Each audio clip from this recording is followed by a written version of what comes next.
Ukraine should be our #1 priority. And then we can discuss on all the issues, including Greenland.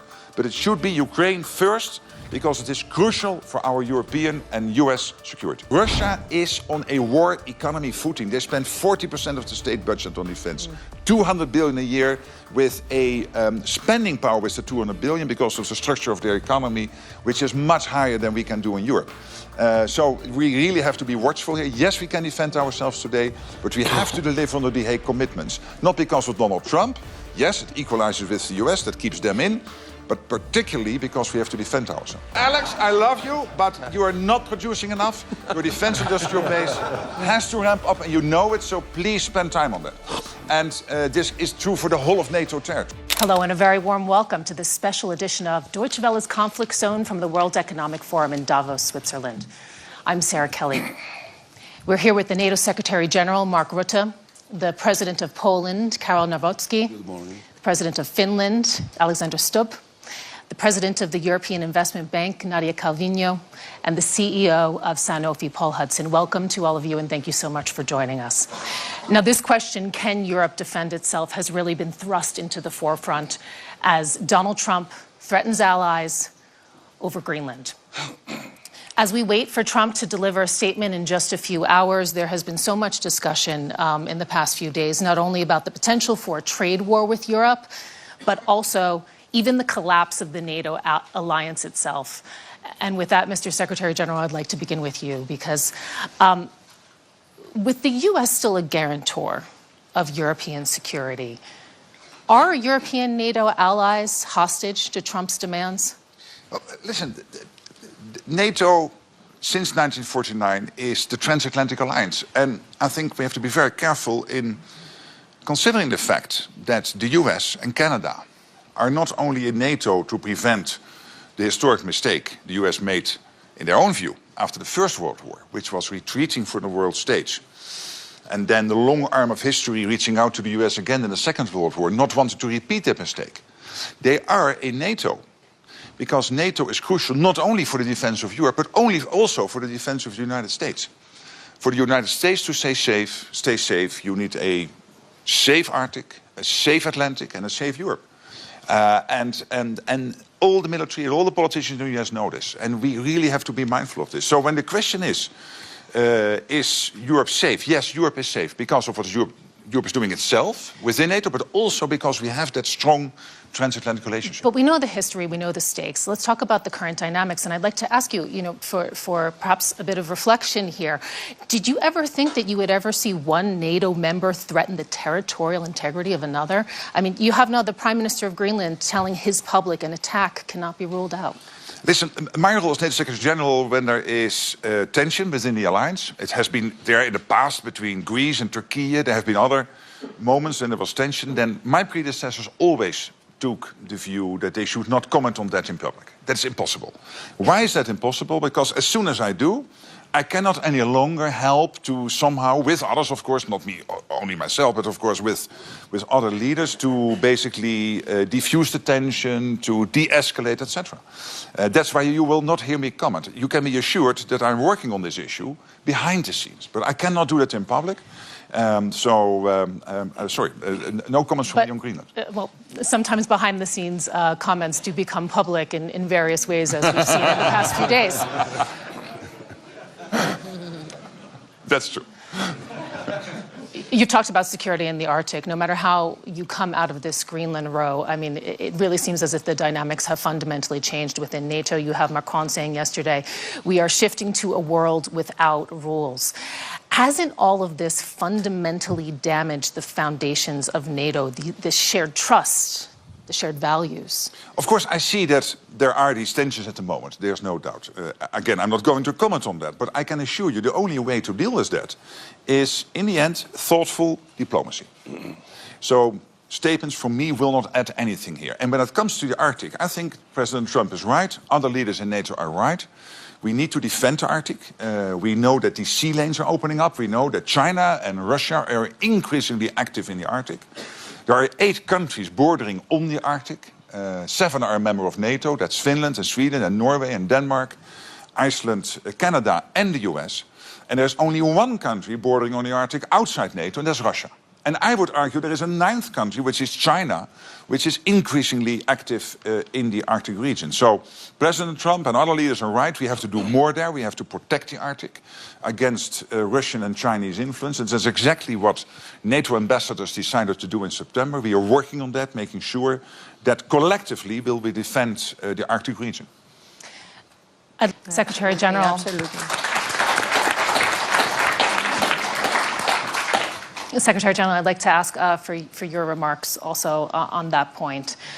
We've been talking about can Europe defend itself? The question is how, and how that evolves also over the next years. Do you ever see a day where European defense doesn't have NATO as the cornerstone? No, I don't. And let's not forget the EU is great. It is 23 countries in NATO of the 32 are also in the EU. But it is only 25% of NATO overall GDP. 75% of NATO GDP is outside the European Union. Let's not forget. That's a fact. The US is by far the most powerful nation on earth. And the President of the United States is therefore the leader of the free world. And you cannot envisage NATO without the leader of the free world being an integral part of that organization. And nobody wants it, not on the US side, not on the European side. He said last night in his presser that he was doubtful whether the Europeans would come to the rescue if Article 5 will be triggered. I tell him, yes, they will. And they did on the 11th of September 9/11 in 2001, when for the first and only time Article 5 was triggered. I have no doubt the US will come to the rescue here, we will come to the rescue of the US, and we need each other for our collective protection. You made a very good point. The risk here is that we focus, of course, on Greenland, because we have to make sure that that issue gets solved in an amicable way. But the main issue is not Greenland now. The main issue is Ukraine. And I agree with everything Alex Stubb was saying, but I'm also a little bit worried that we might drop the ball focusing so much on these other issues. Yeah. And as we speak, Russian missiles and Russian drones are attacking the energy infrastructure in Ukraine. We know that it is now minus 20 degrees in Kiev. We know that Ukraine can only take care of 60% of its own electricity. And yes, it is true, the Russians have lost in December 1,000 people dead. Not seriously wounded, dead a day. That's over 30,000 in the month of December. In the 1980s in Afghanistan, the Soviets lost 20,000 in 10 years. Now they lose 30,000 in 1 month. But they still continue the attack. They still increase the attack. And that means that if we Europeans here in NATO are thinking that because of the 90 billion the Commission has been able to bring together with the nations, or because the peace process is moving in the right direction, we can forget about the defense of Ukraine. Don't. They need our support now, tomorrow and the day after. And yes, great if there is a peace deal. Everybody's working on that. The Americans, of course, are leading that process. Great that the 90 billion is there, but that will only be there in March, April, May, whenever. So that still takes time. So I need the European allies to keep focus on this issue. And what I'm really worrying about is that because of the peace process and because of the 90 billion, we lose sight, and that in the meantime, the Ukrainians do not have enough interceptors, have enough American gear particularly they need, because it is not any longer available in Europe, for them to defend themselves. So this focus on Ukraine should be our #1 priority. And then we can discuss on all the issues, including Greenland, but it should be Ukraine first, because it is crucial for our European and US security. I'd like to open up the conversation now to the audience. There's a very high-level audience, we have to say. I'm seeing the President of Latvia sitting in the front row. I believe I also spotted the Defense Minister of the Netherlands here as well. Hey, where is he? Right there. Wave hello. We'll be passing around a mic, and I would like to ask that you please stand up, and that questions are kept brief, because I see many hands going up. Thank you very much. I have a very short question to Secretary Rutte. There are negotiations about Ukraine, and I fully agree with you that Ukraine is the main challenge, and Russia basically is the main threat. The question is, once we agree that there are some chances for the long-lasting peace, are we as Europe prepared for what would be next with Russia, with this aggressive approach, with a society which is still, through the disinformation, educated, let me say, with aggressive approach towards the West? What will happen with those thousands or hundreds of thousands of troops, capabilities, etc., if they won't be engaged in Ukraine? They won't just wait for the better prosperous future? Are we ready as NATO to take this problem? Thank you very much. Yes, and a brief response, please. We are ready today, there's no doubt. But we have to be ready in 27 and 29 and 31. And this is why what we decided in The Hague to ramp up defense spending to this 5% was crucial.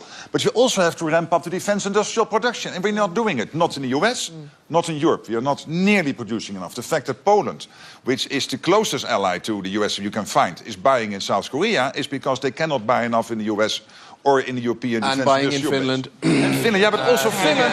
Yes, Alex, I love you, but you are not producing enough.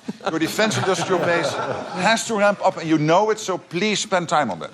And this is true for the whole of NATO territory. So it is not only money, it's also the defense industrial base, including preparing our other industries, including our car industries, etc., for a moment when there might be a situation where we need them. Russia is on a war economy footing. They spend 40% of the state budget on defense. 200 billion a year with a spending power with the 200 billion because of the structure of their economy, which is much higher than we can do in Europe. So we really have to be watchful here. Yes, we can defend ourselves today, but we have to deliver on the The Hague commitments. Not because of Donald Trump. Yes, it equalizes with the US, that keeps them in, but particularly because we have to defend ourselves. Okay. I think in the next round, perhaps we take 2 questions and then we'll have them answered. See, many. Yes. Sorry, my name is Andrea Malaguti. What do you think about the board of peace with Lukashenko and Putin for Gaza? Please, one more over here. NATO has 32 countries in the Northern Atlantic, and I'm not commenting on things outside North Atlantic area. Sorry, I have too much on my plate already. Thank you.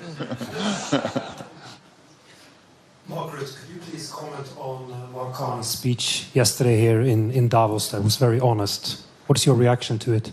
I respect him a lot, and I'll see him later today, and I think he had a speech which was strong on Canadian values and what Canada can contribute to the world. At the same time, I would say this is very good, and Canada's back. When you look at NATO, they were spending 1.3, 1.4%. They got to the 2%. They have now a plan to reach the 5%.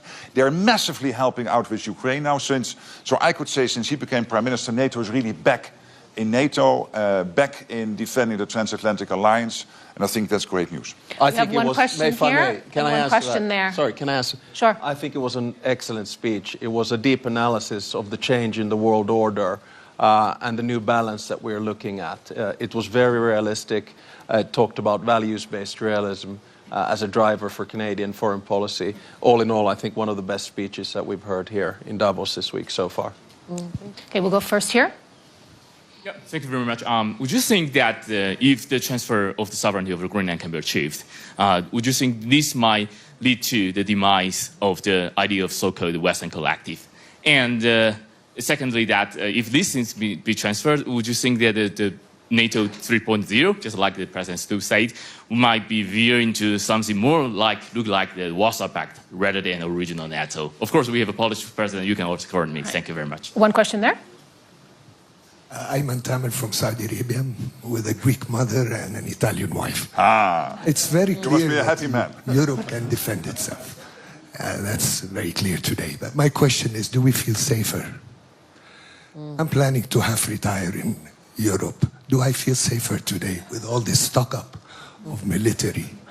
Yes. As you asked the question, when the war is over, what do you do with all these military? If you want to prevent war, prepare for war.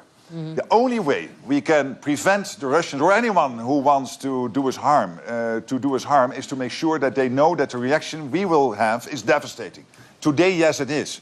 But if we would have continued with this 1.8, 1.9% defense spending and a defense industrial base, which is not producing enough, we would not be ready in 29 and 31. And our adversaries know this. So I know that people are worried that, we are spending more on defense. Yes, we do this to prevent war from breaking out.